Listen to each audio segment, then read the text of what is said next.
Hello dear students, welcome back to my channel physics SPC. Uniform circular motion का एक बहुत ही अच्छा question आओ मिलकर करते हैं।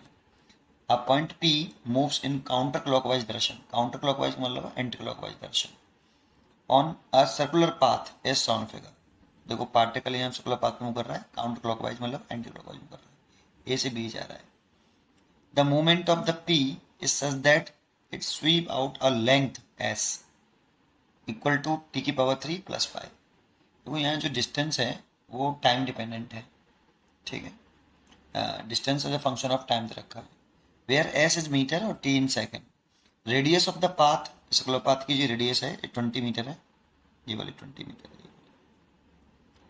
The acceleration of P when T equal to 2 second is nearly. जब एक्सेलरेशन ऑफ पार्टिकल पी का पूछ रहा है और जब टाइम कितना हो 2 सेकेंड हो और नियरली वैल्यू पूछ रहा है, ठीक है। तो देखो कैसे करते हैं इसको। सबसे पहले हमें ये पता लगाना पड़ेगा कि जो सर्कुलर मोशन है वो यूनिफॉर्म सर्कुलर मोशन है या नॉन यूनिफॉर्म सर्कुलर मोशन है। अगर यूनिफॉर्म हुआ, स्पीड कांस्टेंट रही, चेंज नहीं हो रही पूरे पाथ में, स्पीड कांस्टेंट, तो वो यूनिफॉर्म सर्कुलर मोशन होगा और उसमें सेंट्रीपिटल एक्सेलरेशन होगा, टेंजेंशियल एक्सेलरेशन 0 रहेगा। लेकिन अगर नॉन यूनिफॉर्म सर्कुलर मोशन हुआ तो उसमें स्पीड चेंज हो रही हो, कांस्टेंट ना हो स्पीड की वैल्यू, तो उस सिचुएशन में स्पीड की बात कर रहा हूँ, वेलोसिटी तो चेंज होती है दोनों में क्योंकि डायरेक्शन चेंज होगी।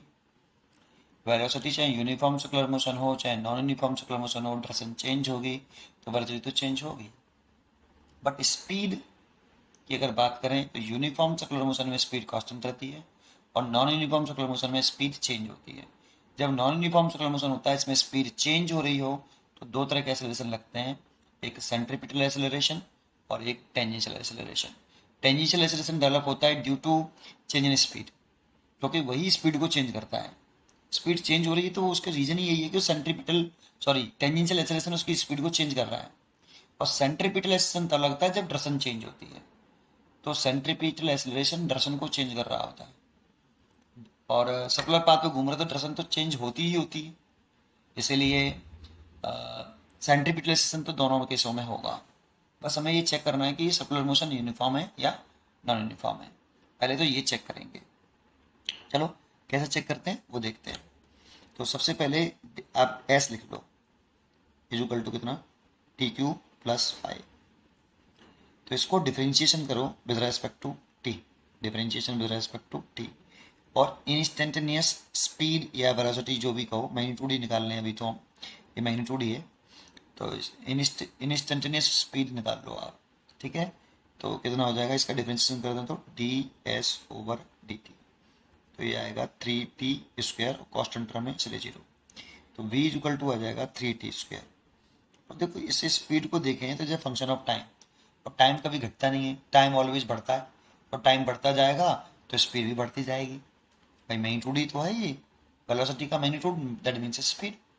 तो स्पीड यहाँ, स्पीड या फिर magnitude of velocity, magnitude of velocity, ये वेरिएबल है with time, variable with time. और टाइम कभी घटता तो है नहीं है, बढ़ता ही है, और time increase then speed also increase. तो ये स्पीड जो हो रही है यहाँ पे वो इंक्रीज हो रही है। तो स्पीड अगर इंक्रीज हो रही है तो बेटा इसमें टेंजेंशियल एक्सेलरेशन भी होगा, और ये नॉन यूनिफॉर्म सर्कुलर मोशन है, नॉन यूनिफॉर्म सर्कुलर मोशन।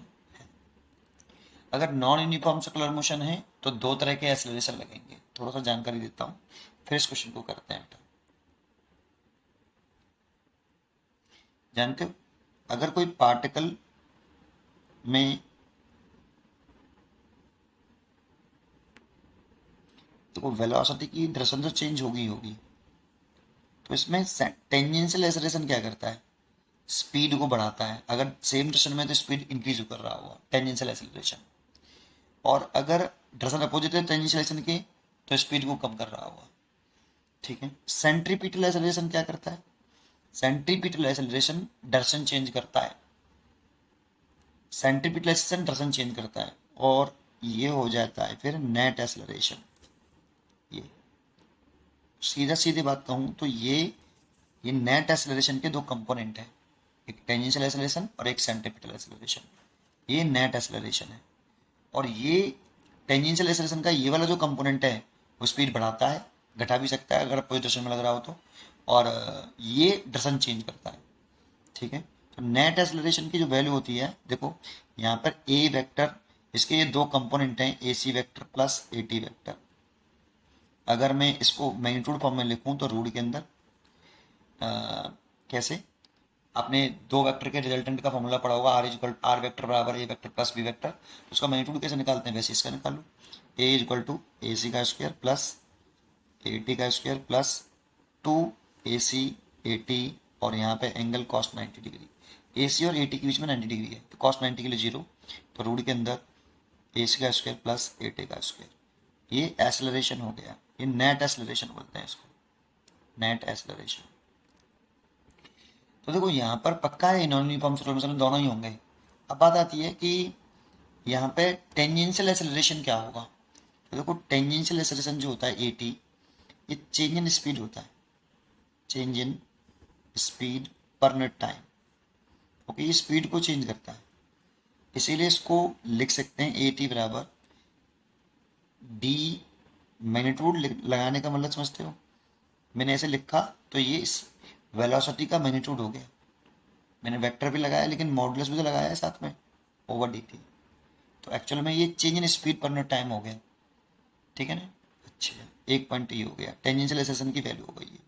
और इसकी वैल्यू हम आर अल्फा के बराबर भी होती है, alpha is a angular acceleration. एक तो ये होता है टेंजेंशियल एक्सेलरेशन।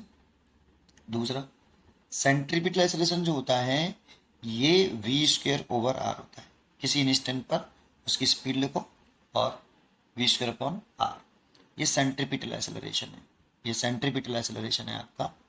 अच्छा, एक होता है फिर नेट एक्सेलरेशन, उसका फॉर्मूला क्या लिखें, नेट एक्सेलरेशन का लिखें तो D V vector over D T, ये नेट एक्सेलरेशन है। यहाँ पे ये वेलोसिटी है, ये चेंज इन वेलोसिटी है, और ये चेंज इन स्पीड है, ये पूरा क्या है, चेंज इन स्पीड।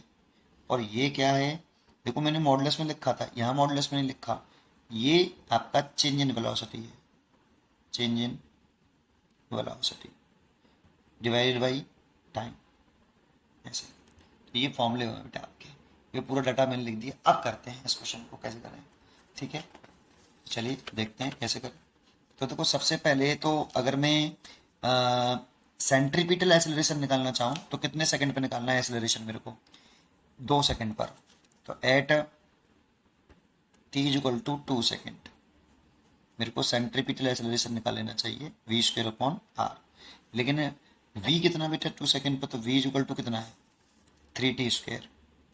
तो यहाँ से 3t की वैल्यू 2 का स्क्वायर 4, और ये 12 मीटर पर सेकेंड। तो यहाँ पे 12 मीटर पर सेकेंड लिखूंगा मैं, तो 12 इंटू 12, और रेडियस कितनी है आपकी सर्कुलर पाथ की 20 मीटर, सर्कुलर पाथ की रेडियस 20 मीटर। इसे सॉल्व करूँ तो 2 से ये 6 बार कट गया, और इस 0 को डिवाइड कर लूँ तो 6 इंटू 1.2, दैट मीन्स 7.2 मीटर पर second square. This is a centripetal acceleration. And अगर मैं टेंजेंशियल एक्सेलरेशन निकाल लूँ 80, तो वो कैसे निकालता हूँ, स्पीड, देखो ये स्पीड ही है, वेक्टर फॉर्म में नहीं लिखा मैंने, या स्पीड कह दो या वेलोसिटी का मैग्नीट्यूड बोल दो, 3t स्क्वायर।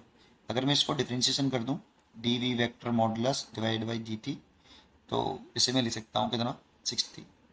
और at T equal to 2 second पे निकालना है मेरे को, इसलिए टेंजेंशियल एक्सेलरेशन आएगा 12 मीटर पर सेकेंड स्क्वायर। देखो ये भी निकले आया और सेंट्रीपिटल एक्सेलरेशन निकले आया, इसीलिए net acceleration of p when t is equal to 2 second. तो a बराबर रूट के अंदर ए सी का स्क्वायर प्लस ए टी का स्क्वायर। तो ए सी की वैल्यू है आपकी 7.2 उसका स्क्वायर, प्लस ए टी की वैल्यू है 12 का स्क्वायर। 7.2 का स्क्वायर करें तो अप्रॉक्सीमेट 51.84 आता है, और ये 144। ठीक है, ये मैंने करके रखा था पहले, आप करके देख लीजिए। 7.2 का स्क्वायर, तो ये ऐड करके आया 195.84। अब देखो ये 196 के अप्रॉक्सीमेट है, तो इसकी आंसर जो है 14 के करीब आएगा। तो लगभग इसका जो आंसर आता है वो 30.99 मीटर पर सेकंड स्क्वायर आता है। तो इसे मैं 14 मीटर पर सेकंड स्क्वायर ले सकता हूँ नियरली। तो नियरली पूछ रहा है हमसे, देखो नियरली है ना, तो इसीलिए इसका आंसर हो गया 14 का बी। उम्मीद करता हूँ कि आपको ये क्वेश्चन जरूर समझ में आया होगा। पढ़ते रहिए और खुश रहिए। Thank you.